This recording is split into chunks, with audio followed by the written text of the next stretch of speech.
From New York City, the makers of Clipper Craft Clothes for Men and more than 1,200 leading retail stores from coast to coast presents Arthur Conan Doyle's immortal character, the world's most famous detective, Sherlock Holmes, starring John Stanley.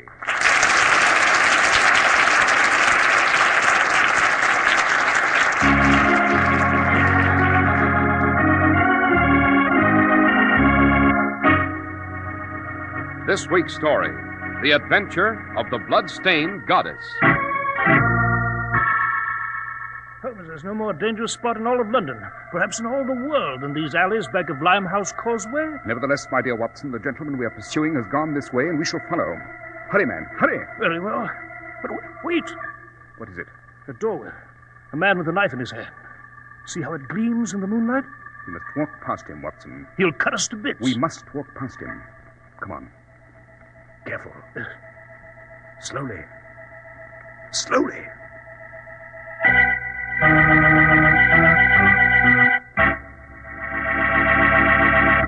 At this point in our program, I usually talk to our male listeners. Tonight it's different, though. I'm going to speak to the ladies about Clipper Craft Clothes for Men. Lady, when the man in your life buys a new suit, go with him. Make him look at a Clipper Craft pure worsted suit for only $45. Compare it with suits costing many dollars more. You'll see fine tailoring and style, too, in the Clipper Craft suit. They make a man's shoulders seem broader, his hips seem narrower. Clipper Craft clothes flatter the male animal. Now, a mere man can't be expected to understand style and tailoring, but you ladies will recognize the styling in Clipper Craft suits. Styling that looks like a lot more than $45. And handsomely styled Clipper Craft topcoats are only $40 to $47.50. So tomorrow, take your man firmly by the hand and lead him to the nearest independent store that features Clipper Craft clothes. Usually the best clothing store in town.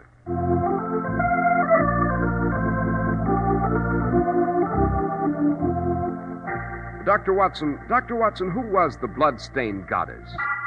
The answer, Mr. Harris, to all of the questions about the goddess involved a chase through the eerie streets of Limehouse that would have broken anyone's nerves. It caused a hideous death and had one of the most mystifying final results I have ever seen Holmes produce. We were in the flat at 221B Baker Street. Holmes had a visitor, a very distinguished and obviously wealthy Chinese gentleman. Pray be seated, Kang Huan. You're most kind and hospitable, Mr. Holmes. I take it the importance of your mission justifies the long trip from China here to London. It does, Mr. Holmes. You say, Mr. King, you're a provincial governor of China? Yes, Dr. Watson. And it is a thankless, difficult post. The natives, you see, are illiterate, uncouth, inclined to violence and treachery. We stamp out the flames of one rebellion, only to learn another has been kindled. Yes, I understand your position very well, sir. The greatest revolt we have ever faced confronts us now, Mr. Holmes. It is led by a strange, unearthly person. The natives worship this person with a fanatic love. And who is this idol? A young girl, sir, Madame Tashi. Her power is enormous.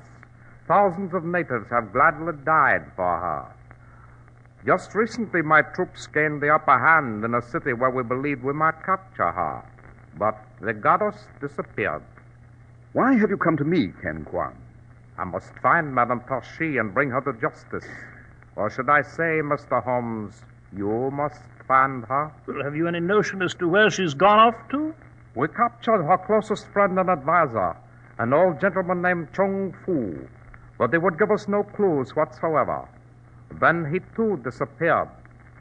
Nevertheless, my operatives did trace Madame Tashi here, to London. She has come to London secretly, to hide, to raise funds, to plot her return. And I am to find Tashi and turn her over to you. It will be well worth your while, Mr. Holmes. Can you describe her to me? She is abnormally tall for an Oriental and extremely thin.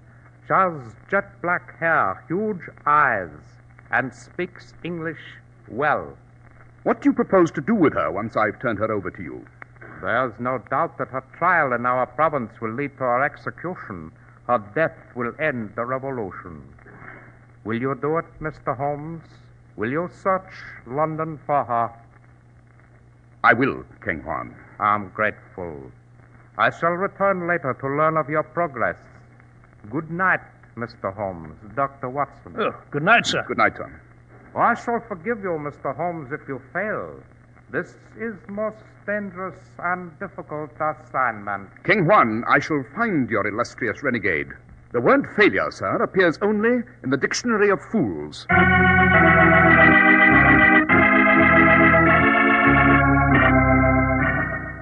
By George, Holmes, this is hardly the way to find Madame Tarshi, sitting here immobile in Baker Street. There's an appalling lack of clues, Watson, but they will be supplied. Yes, but by whom?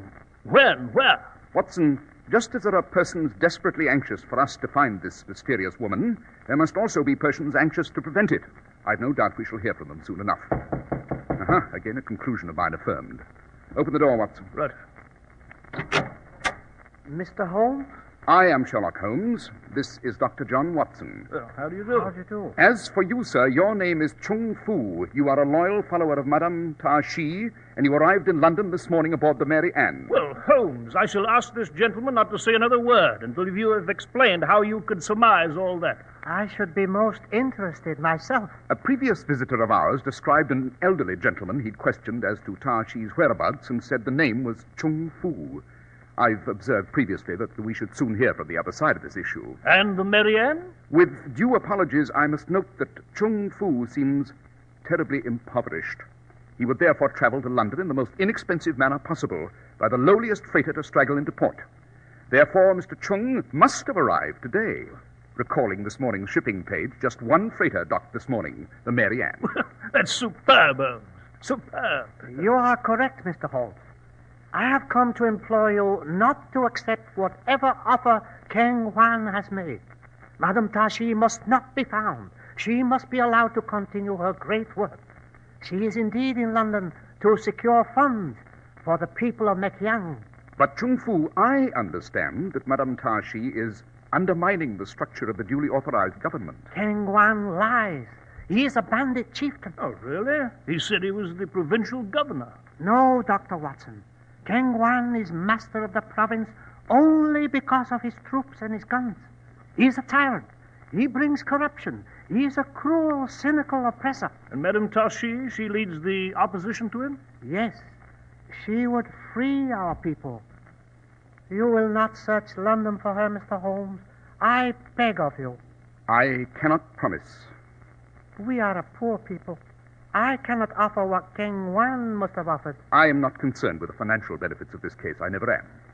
May I return within a few days for your decision? You may, sir. Good night, Chung Fu. Good night, gentlemen. Good night. Well, Holmes, their stories are so diametrically opposed. One of the two Chinese is a conniving scoundrel. But which one? My first step, Watson, will be the library to study the province of Mekyang for whatever we may learn.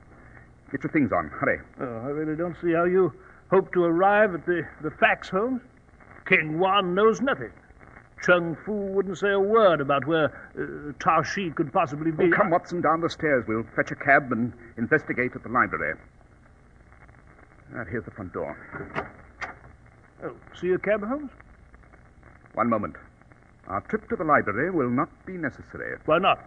Whatever information we may require is just 10 feet away under that gaslight, sprawled on the street. What? It's Chung Fu, Holmes.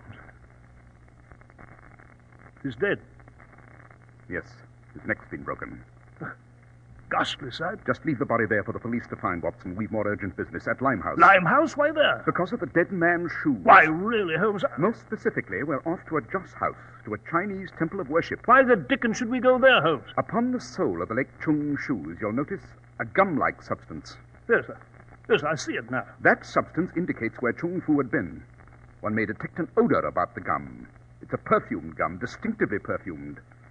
It's the substance found upon joss sticks, which are burned like incense in a Chinese temple. You know, Holmes, if we go poking about the dark recesses of Limehouse, we're very likely to find ourselves lying as chungers here, in a gutter, with our necks broken. Indeed we may, but fetch a cab, Watson. However great the danger becomes, we shall hunt for Madame Tashi in every temple and den in Limehouse.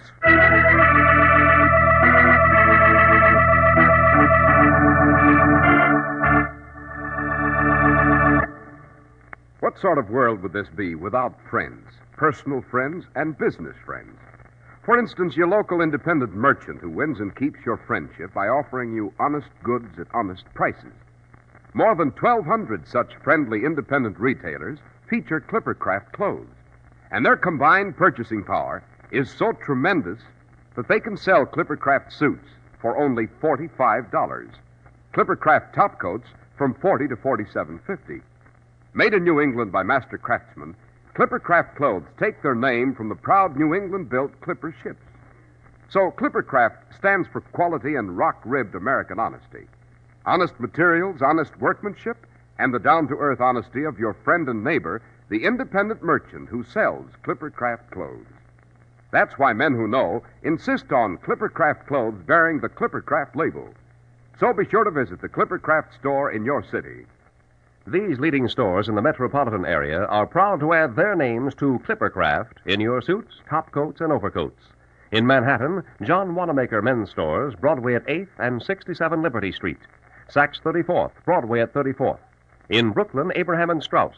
In Newark, New Jersey, Boulevard Men's Shop, Kresge, Newark. And in Jamaica, the B&B Clothes Shop, 16408 Jamaica Avenue.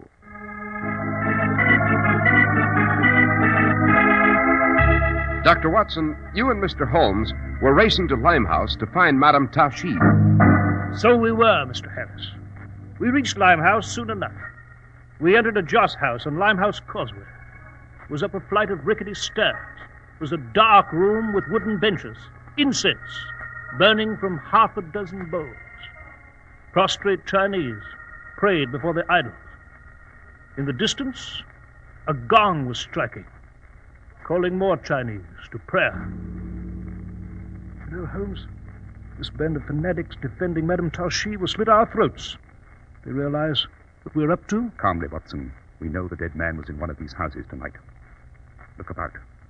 Walk as quietly as possible toward the front. Yes, right you are. Some of these people are watching us very closely. Curiosity, perhaps. If not, then a more insidious reason.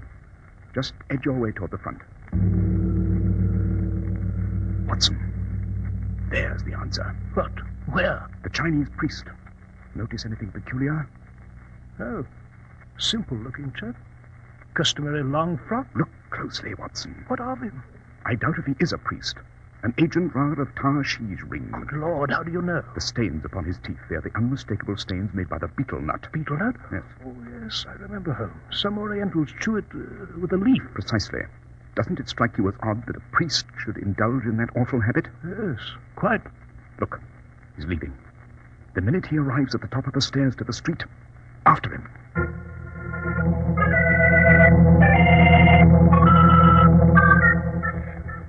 This way, Holmes. He dashed down this alley, went into that door. We must go through that door also, Watson, if we're permitted. Careful, these cobblestones are slippery. There's blasted bog in this way. Well, here's the door. Knock. You know, it may be suicidal. We don't know what's on the other side of this door. Go on, Watson, knock. Yes? We want to come in. You want Leon? May we come in? You have money? Yes. Come in. I will find a sofa where you can relax. I will be back. Fiendish place, Holmes. The addicts sit in those booths, smoking opium. Exactly. You see the priest that we followed? He was here as we stepped in. He just disappeared through those green curtains. We'll lose him, Holmes. Let's follow him. Not just yet. We might be killed if we step through those curtains, Watson. The man, seated on the floor, playing the Oriental reed instrument. Why, he's an addict. The glazed eyes. It isn't he, it's what he's playing. Playing? Yes. He played one tune for a second as the priest stepped through the curtain. Now he's playing another. It might be a coincidence, but it might also be a signal. Yes, I see, Holmes. To tell whoever's behind that curtain of the man coming through is all right. If we could persuade the musician to play the same tune he did for the priest, he could step through the curtain. I shall speak with him. Careful, Holmes. My friend, could I persuade you to play the tune you played before? Who are you? Someone who believes it to be worth this. To hear that melody? Huh? It's a lot of money, Governor. It's yours. If you'll play the melody. You want to pass through the curtain safely. They'd kill me. I hardly think so. It's extremely dark. You might have made an error. I'm taking a long chance, Governor. Very well. If you don't want the money. Well, as soon as I start playing, you duck through the curtain. Good. Go on. Come on, Watson. Righto, Holmes. Well, there isn't anything back of this curtain. Just that door. Emergency door, isn't it? Yes. Leads to another alley, I'd say. Open it. Go on, open it. Yes, this is an alley. And in the fog there. See? Yes, there's a man. With a knife in his hand. It's gleaming in the moonlight. Obviously the music lover who listens for the signal from the reed instrument. Step into the alley, Watson. Yes, but he... We must hope the signal was correct and that he doesn't become suspicious. Keep an eye on him. He may throw that knife. Now, step into the alley. That's it. Slowly. Watch him. Watch him. So far, so good. There's nothing in this alley but that doorway over there. Looks as though it were the delivery entrance to some sort of shop. A shop I shall now visit, Watson. Alone? I won't hear it. You must wait here. Watch our friend with the knife. If he acts up, you must dash in to warn me. No, I won't. Besides, one of us must be free out here in the alley, ready to run for the police. If I do not return from this shop within 5 minutes, don't come in. Don't raise a hullabaloo. Run quickly and quietly for the police as fast as possible. Yes, I understand, but confound it, Holmes, must you take this awful risk? If I intend to find Madame Tarshi, yes, of course. Now wait here, Watson. All right. 5 minutes. Good evening. Good evening. You are the shopkeeper? Yes. Customers never come from back way. Are you enter back way? I'm looking for something. Bitter melon, lychee fruit, chocolate. No. What did you want? Madame Tarshi. I thought so. She's not here. I do not know how you found this place, but now you do not live to tell location. I want to see Madame Tarshi, and I have every reason to believe she is here. I shall continue demanding to meet her until you've stopped me by pulling the trigger of your revolver. That will not be long. No place so easy to kill and hide body as Limehouse. I'll kill you now. Mr. His name is Holmes, I believe. Mr. Sherlock Holmes. Madame Tarshi. You will not have need of your revolver, Mao. As you say, madame. You may leave, Mao. Your servant, madame. Mr. Holmes, I regret the necessity of receiving the foremost criminologist of this time in such sordid circumstances. Quite excusable, Madame Tarshi. You have served King Juan well. You have found me. He will reward you magnificently. Will he? For the present, yes. Then when your services are no longer of any value, you will receive the same fate as my beloved Chung Fu, who lies dead now before your home on Baker Street. Your secret agents serve you well, Madame Tarshi. King Juan tells me that you are a revolutionary. He has a gallows marked for you. And he waits to smile in the shadow of your silhouette, dangling from his rope. Is it wrong to spread the doctrines of brotherhood, Mr. Holmes? Is it wrong to defy this King Juan, who unleashes the 4 horsemen of the apocalypse that they may ride profligate over the soil of my native land?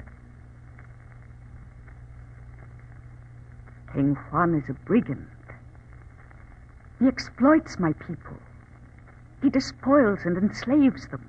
He is Attila the Hun, Philip of Spain, Ivan of Russia. He mocks the spirit of my people and drives it into the dust. Is it wrong to try to help my people? In the East, Confucius was driven into exile. Muhammad, the prophet of Islam, was forced to flee from Mecca. In the West, you English boast of your great Magna Carta. Was that not written to protect the people from the ravages of a despotic monarch, who in some ways was nothing but a counterpart to our Chinese warlords? Our languages and our customs differ, but we seek the same goal. We follow the same star. I see, madame, that King Juan was misguided. It will not benefit him to find you, nor will it benefit him to hang you from that gallows. He can exterminate a human being, but not an idea. You're quite right, Mr. Holmes. We have been persecuted, and there has been blood spilled from the hills of Mekyong to the cobblestone byways of London. But the blood is rich with our faith, and it will fertilize the soil where it runs. So you may reap your reward. You may have me returned to China, where I will be given to King Juan. But quickly, please. Good night, Madame Tashi. Oh, there you are, Holmes. I've been terribly worried about you. What happened? Did you find Madame Tashi? Yes, Watson, I found her. Well, where is she? No time now. We'll discuss it later. We must dash back to Baker Street to await the arrival of King Juan, the murderer.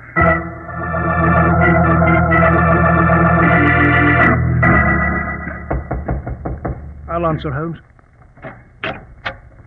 Good evening, Mr. Holmes, Dr. Watson. King Juan. I'm here in the hope that you may report progress. Excellent progress, King Juan. The name of another killer is to be added to the long roster of men and women who challenged my powers of detection, to their regret. The name of another killer? Yours, King Juan. You murdered Chung Fu, and if you'll look toward my bedroom door, you'll see a gentleman emerging. Who is he? Oh, I'm sorry. I presumed that on this trip of yours to London you'd meet all of our distinguished citizens.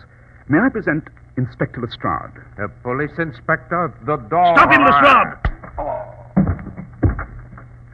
An impressive demonstration of pugilism, Lestrade. When King Juan recovers, I trust you'll see to it that his tour of our city concludes with a visit to Newgate Prison.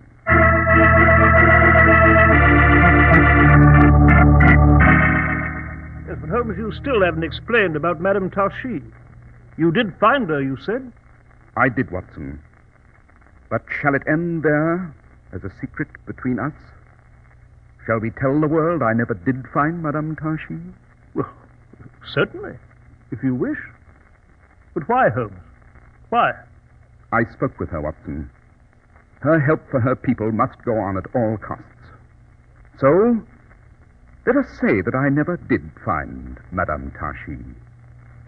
Let the pursuit of that fantastic quarry be another legend of Limehouse.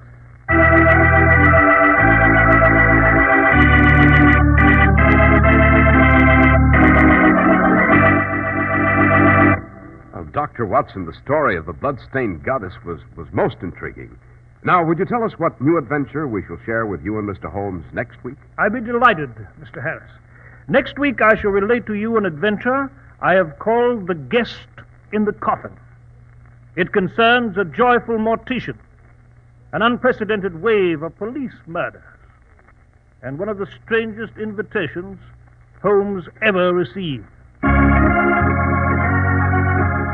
The makers of Clipper Craft clothes and more than 1,200 stores from coast to coast have brought you another in the new series of broadcasts featuring the world's most famous detective, Sherlock Holmes.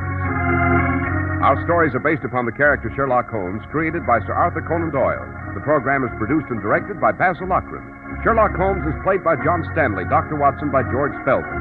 This week's story was written by Howard Merrill with special music by Albert Berman.